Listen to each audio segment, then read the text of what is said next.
In 845 AD, a Viking fleet sailed up the Seine and brought the mightiest kingdom in Europe to its knees.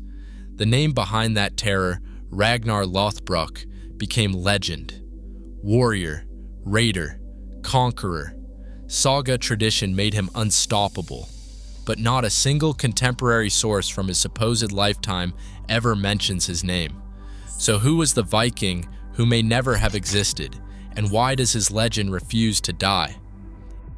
In the Icelandic sagas, Ragnar represents the ultimate Scandinavian warlord, a sea king who ruled the waves without a permanent kingdom of his own.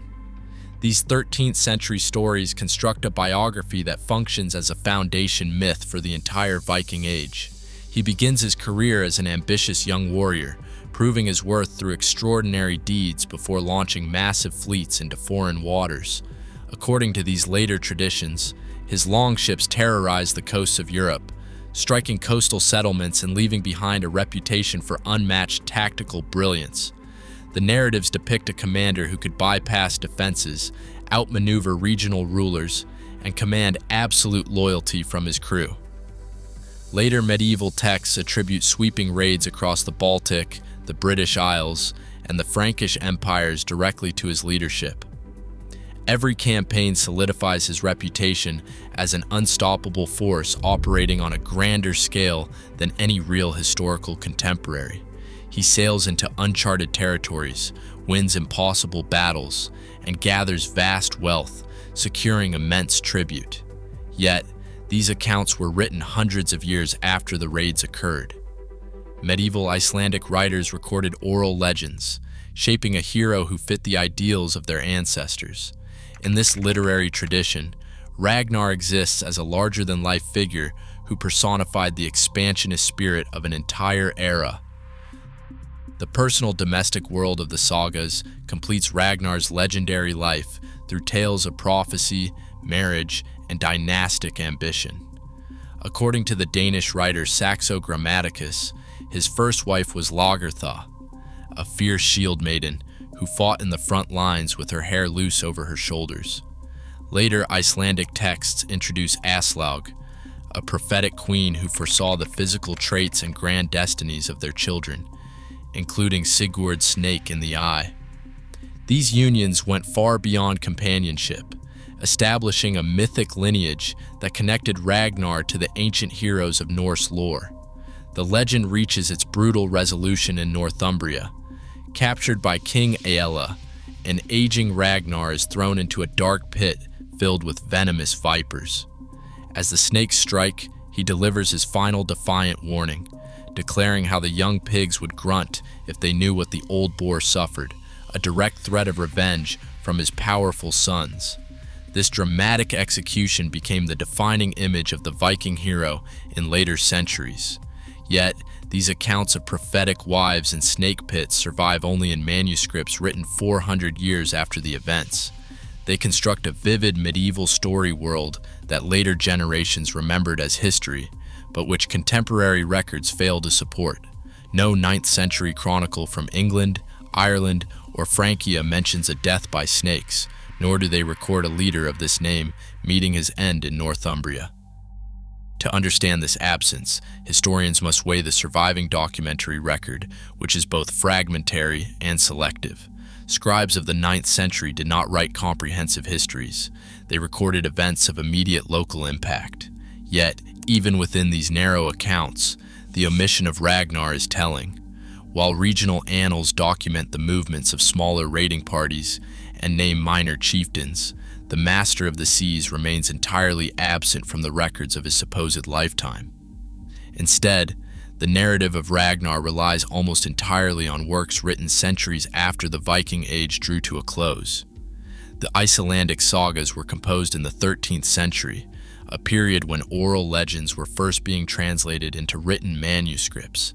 This 400-year gap introduces a significant historical problem. In the centuries between the actual raids and the creation of these texts, oral storytelling inevitably reshaped historical figures, merging separate accounts to satisfy the literary and political tastes of medieval audiences. For modern researchers, this silence in the contemporary record requires analyzing the legendary warlord as a subject of disciplined investigation rather than an established historical figure. Historians are forced to ask whether Ragnar Lothbrok was a real man or simply a collection of different heroes bound together by later writers.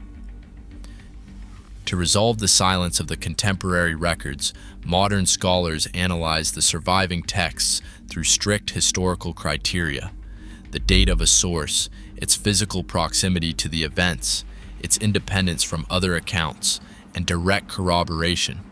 When medieval legends are tested against these standards, many historians argue that Ragnar is a composite figure, built from the actions of several distinct 9th century leaders.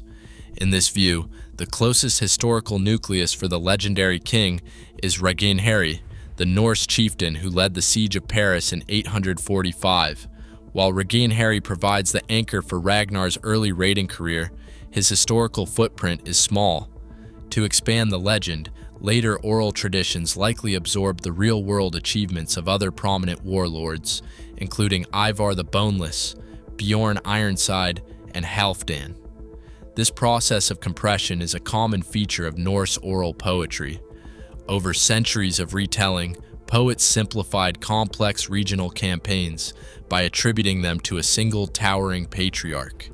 By merging separate historical commanders into a single family lineage, medieval writers created a heroic ancestor who could validate the political claims of their own era, turning a series of fragmented historical raids into a unified legendary epoch. The legendary father remained shrouded in myth, but the figures remembered as his sons left an undeniable mark on the historical record. Contemporary 9th century chronicles, which completely ignore the name Ragnar, explicitly document the military commanders of the era. Chief among them is Ivar, known in later lore as the Boneless, who appears in the Anglo-Saxon Chronicle in 865 as a ruthless and highly effective strategist. Alongside him, contemporary sources identify Halfdan and Ubba as actual commanders leading massive Norse campaigns across the English kingdoms. Across the Channel, Frankish annals from 855 record a Viking leader named Brno, the historical figure later identified as Bjorn Ironside, raiding along the Seine. These men are not literary inventions. They were flesh and blood warlords whose real-world campaigns in England, Ireland, and Francia were recorded by the very scribes who feared them.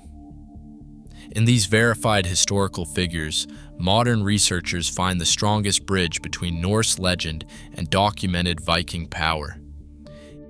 In the autumn of 865, a massive Scandinavian fleet landed on the shores of East Anglia. This was not a typical hit-and-run raiding party, but a highly coordinated invasion force that Anglo-Saxon scribes recorded as the Great Heathen Army.